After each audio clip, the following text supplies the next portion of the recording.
Hoy nuestro invitado en el tiempo de la entrevista es Gregorio Briz, diputado por Chunta Aragonesista. Buenos días, bienvenido. Buenos días. Bueno, sin duda, la política está claramente marcada por ese adelanto electoral que anunció el presidente Sánchez. ¿Le parece que es positivo? Fundamentalmente para Aragón y para los intereses de Aragón seguramente que no, ¿verdad? Lo que pasa es que la situación política estatal era de tal calibre que a lo mejor no le ha quedado otra salida. Yo creo que algunos partidos que se, digamos, postulan como que defienden los intereses de España, defienden sus propios intereses partidistas. Y ese presupuesto, que era un presupuesto no muy beneficioso para Aragón, pero sí de carácter social, pues a lo mejor tenían que haberlo aprobado y haber continuado la legislatura hasta el final. Pero bueno, dicho esto, no nos viene bien porque es muy poco tiempo el que va a pasar entre unas elecciones y otras y se va a votar en clave estatal y en clave, pues seguramente, problema catalán, en clave que a Aragón no nos interesa eso porque nos interesa defender lo que Aragón necesita, ¿no? Y por lo tanto, dos elecciones seguidas pues pueden incluso llevar a que la población y la ciudadanía vote menos, llegue a un cansancio de tantas campañas. Yo creo que no es beneficioso. Lo ideal sería, y lo higiénico políticamente hablando, que las elecciones estuviesen separadas y que cada elección fuese su elección y no se contaminasen unas con otras.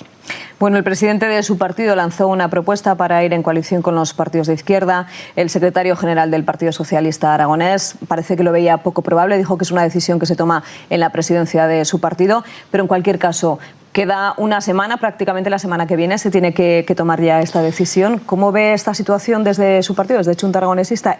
¿Concurrirían a estas elecciones? Nosotros hicimos lo que había que hacer y por eso nuestro presidente propuso una alternativa de coalición de izquierdas, porque como está en la situación actual de gran polarización entre una derecha ultramontana, recalcitrante, que quiere volver al pasado, había que hacer una propuesta desde la izquierda, una propuesta que paralizase ese movimiento y que diese una alternativa distinta y un modelo social y político distinto. Y esa era nuestra posición y por eso le convidamos a PSOE y a Podemos de Izquierda Unida para poder formular y hacer esa convergencia. De momento no hay respuesta y evidentemente hay que esperar hasta el último momento, que será la semana que viene, y todavía queda tiempo para ir a ese Senado y a ese Congreso. El Senado es muy importante en este momento porque se toman decisiones como por ejemplo el 155 o el techo de gasto y por lo tanto sería muy interesante que hubiese una gran coalición de izquierdas que se hiciese con la mayoría de ese Senado. Y el Congreso, pues algo parecido, aunque es otra clave política. Por lo tanto, seguimos esperando y en caso de que la semana que viene no tengamos respuesta de unos y otros, es verdad que las situaciones de estos partidos están complicándose mucho con sus convergencias, de Izquierda Unida y Podemos, pues tendremos que decidir ya el comité de Chunta Aragonesta la semana que viene, el día 16 tenemos el comité, pues si vamos o no vamos a esas elecciones y si vamos solos, lógicamente, o dejamos de ir. Yo creo que habrá que pensarlo muy bien porque es una oportunidad para poder formular el discurso de Chunta Aragonesta, lo que quiere para Aragón y seguramente lo que quiere como encaje territorial para el resto del Estado. Bueno, no es la única cita electoral que hay en el horizonte. El 26 de mayo serán las municipales, autonómicas y también europeas. En un momento en el que, y usted ya lo decía, se habla de ese voto en clave nacional, ¿hasta qué punto cree que puede influir esto en la manera de votar también en las que nos atañen, en las elecciones más cercanas, que son las autonómicas y las municipales? Yo, por remitirme a cosas experimentales, en Andalucía ocurrió, ¿no? Es decir, que ahí está el precedente de que se habló más de Cataluña que de la propia Andalucía. Hay que tener en cuenta también que en el mes de mayo se estará configurando el gobierno estatal después de las elecciones generales. O sea, que una cierta contaminación y un discurso polarizado va a existir. ¿Qué tenemos que hacer, de hecho, intentar, lógicamente, fijar muy bien nuestra posición y lo que queremos para Aragón desde un posicionamiento de izquierdas y aragonesista que permita, pues evidentemente, salir de ese marasmo de la pelea estatal, ¿no? Pero fácil no va a ser, pero yo creo que hay una oportunidad, porque seguramente tanto unos como otros van a hacer un discurso pues en clave estatal y nosotros vamos a hacer un discurso en clave aragonesa, porque creemos y sabemos lo que es desde la izquierda un discurso razonable, responsable, como hemos hecho estos 4 años, con una gestión adecuada y seguir trabajando para conseguir paliar las necesidades de Aragón y preservar los derechos de los aragoneses y aragonesas. Y esa va a ser nuestro planteamiento desde el ecologismo, del feminismo, desde la izquierda, del aragonesismo. Y seguiremos con ese discurso si podemos sacarlo fuera de ese contexto generalizado de polarización entre la ultraderecha, esa derecha que quiere volver al aborto, y la izquierda que evidentemente del PSOE, porque Podemos, ya no sé muy bien qué situación va a tener, pues lógicamente va a llevarlo al otro terreno más bien estatal de ámbito nacional. La última vez que estuvo con nosotros aquí en Aragón en Pleno ya nos adelantó que tenía intención de repetir.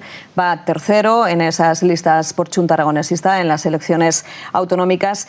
¿Qué puede hacer que su partido mejore y en consecuencia que usted también pueda ser elegido, dado que ahora hay 2 diputados por Chunta Aragonesista, en una tendencia, como decía, que es regresiva para esos partidos más territoriales. Efectivamente, lo dije aquí y así lo hice, me presenté a primarias, agradezco a compañeros y compañeras que me apoyaron y voy el tercio en la lista porque hay lista cremallera en mi organización.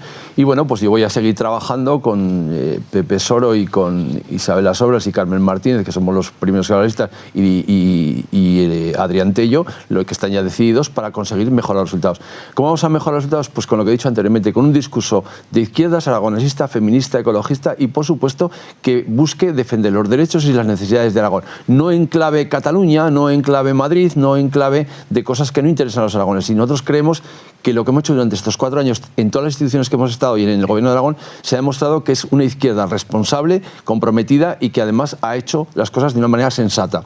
Y ese va a ser nuestro discurso. Y lógicamente yo creo que habrá muchos aragoneses que se evadirán de ese, digamos, barullo que se ha organizado a nivel estatal de buenos y malos y frentismos y podrán votar a izquierda aragonesista como es Chunta, porque yo creo que es un discurso razonable y que defiende a Aragón por encima de todo y no está pendiente de las claves de Madrid o lo que le digan y le permitan los partidos en clave nacional. Bueno, falta menos de un mes para que se disuelva esa actividad legislativa en las Cortes de Aragón, en esta 9ª legislatura. ¿Cómo la definiría? ¿Cómo cree que ha sido esta legislatura? Pues una palabra a bote pronto, complicada. Complicada porque se quería una nueva política, que cambiase las cosas, que refrescase las cosas, pero ha habido que pactar cada cosa. Ha sido, digamos, la legislatura del consenso. Cada cosa que había que llegar a acuerdo, había que tratarla, porque no teníamos mayoría en el gobierno. Y ha sido difícil, pero a la vez enriquecedor. Y seguramente si las posiciones de otros partidos hubiesen sido más normalizadas, las cosas hubieran sido mucho más sencillas. La dificultad para aprobar un presupuesto ha sido importante, incluso este último, lamentablemente, yo creo que debíamos haber aprobado y no se ha aprobado. Bueno, pues evidentemente ha sido difícil, pero se ha apelado al consenso. Es lo que la gente parece que quería. No haber bipartidismo, que hubiese muchas fuerzas, como siempre ocurrió en Aragón, y eso lo que hace es dificultar los acuerdos. Aún así todo, se han hecho muchos acuerdos y se han conseguido erradicar lo que era el austericidio y el recorte que se había producido en la legislatura anterior. Y se han recuperado los derechos sociales, los servicios públicos, y quizá nos faltan cosas todavía por desarrollar, como puede ser más inversiones para infraestructuras, para mejorar el tejido económico, etcétera. Pero yo creo que se ha trabajado en la línea adecuada, a pesar de la dificultad de no tener mayoría gubernamental.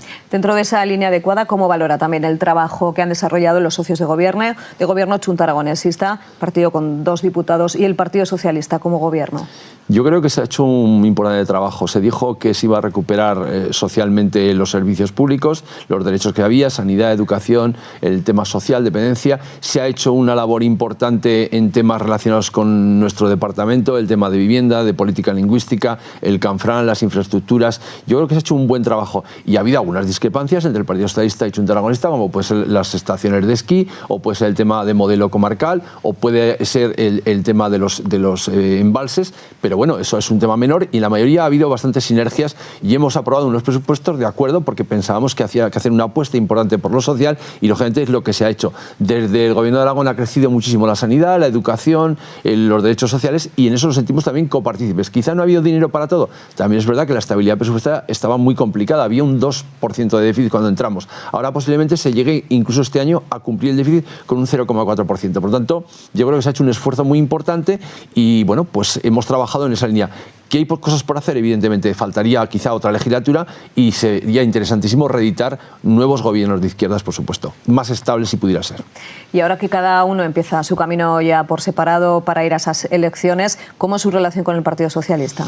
Sigue siendo buena la relación, de hecho estamos proponiendo que vayamos juntos a las elecciones generales. Es verdad que hay ciertos asuntos que son, bueno, pues discrepancias y tensiones internas, pero bueno, son temas normales en los gobiernos. Pero en líneas generales la relación es buena, luego cada uno defenderá en las elecciones, si vamos por separado y en las autonómicas así será, que su planteamiento, su propuesta, porque no es la misma la de uno y de otro, y simplemente es eso, respeto y decisión política y posiciones políticas distintas. Bueno, en estos 4 años se han aprobado unas 60 leyes y decretos, algunas se han quedado en el camino, en el desarrollo, como la Ley de Derechos Históricos que impulsó su partido, fue recurrida por el Partido Popular en el Constitucional, también ahora por el Gobierno de España. ¿Qué le parece esta decisión Yo creo o que se quede en el camino esta ley que yo creo que esta ley aragonesista. Es importantísima, pero no solo por la identidad y por las banderas y los escudos, que a veces se puede confundir como sea una obsesión simbólica de Chunta Aragonista. Esta ley lo que reconoce y recoge es los derechos de los aragoneses, derechos sociales, educación, sanidad, que haya recursos suficientes, haya financiación adecuada para que haya un autogobierno adecuado. Y yo creo que es un error por parte del Partido Popular, que puede tener sentido ideológicamente, pero también por parte del Partido Socialista, cuando hay un informe también en las Cortes donde se dice que no es tan claro la inconstitucionalidad de esta ley. ¿Qué puede significar? Que esta ley, el día que haya que debatir, que habrá que debatirlo, la reforma constitucional y el título 8, el encaje territorial que tan problemático está siendo en Cataluña, porque la independencia yo creo que no va a prosperar, y entonces habrá que hacer un replanteamiento de Estado federal. Y cuando eso llegue, los aragoneses, igual que los vascos y los navarros, diremos, tenemos nuestros derechos históricos, que son reconocidos por la adicional tercera y la primera de la Constitución y la adicional tercera del Estatuto. Y con esta ley lo que hacemos es reafirmar nuestro derecho y nuestros derechos históricos y nuestro planteamiento de autogobierno y financiación. Y entonces será un buen documento para defender los intereses de Aragón respecto a otras comunidades que van a tener que formar parte de ese Estado federal. Y esa es, digamos, la grandeza de esa ley, entre otras cosas que habría que abundar, pero que yo creo que, bueno, es la síntesis, creo que es esa, fundamentalmente. En el plano más personal, ¿qué ha sido lo más constructivo y qué lo más complicado en esta, como decimos, novena legislatura que ya casi llega a su fin? Bueno, en el tema personal yo creo que ha sido muy interesante porque he seguido creciendo. Yo había estado en la oposición, he estado en gobiernos municipales, pero no había estado nunca en el gobierno. Y cuando me ha tocado estar en el gobierno, apoyando a ese gobierno desde las Cortes, lo que he tenido que aprender es a negociar, a ceder parte de lo que piensas para encontrar el consenso. Y para mí ha sido muy enriquecedor porque he conocido un poco la dificultad que es sacar cosas sin tener mayorías. Para mí ha sido una importante enseñanza y he crecido mucho en ese terreno y evidentemente también he conseguido fortalecerme como parlamentario, pues una cosa que me gusta mucho, la oratoria me gusta, el escaño me gusta y he conseguido pues llegar pues a un cierto grado de madurez que lógicamente te da el tiempo y el aprendizaje del resto de los que tienes a tu alrededor. Y sobre todo, insisto, yo creía que estar en el gobierno iba a ser más cómodo, pero ha sido más difícil porque planteamientos que hacías en la oposición ahora seguramente has tenido que reconvertirlos y hacer otro planteamiento porque la responsabilidad del gobierno te lleva a situaciones distintas. Pues hasta aquí llegamos con esta entrevista. Gregorio Briz, muchísimas gracias por acompañarnos una vez más. Ya nos queda desearle muchísima suerte en lo que esté por llegar en las elecciones y en todo lo que le plantee la vida. Muchísimas gracias por estar con nosotros. Yo también querría aprovechar la ocasión de decir que he estado durante estos años muy a gusto en esta casa y agradecerte a ti, Sara, como buena profesional que eres, la atención y el trato que me has dado. Y espero que te vaya muy bien y a la casa también, porque evidentemente no sabemos si volveremos a estar en esas Cortes, que ojalá estemos, pero como no se sabe, aprovecho para despedirme y agradecerlo. Pues muchísimas gracias de parte de todos. Buenos días.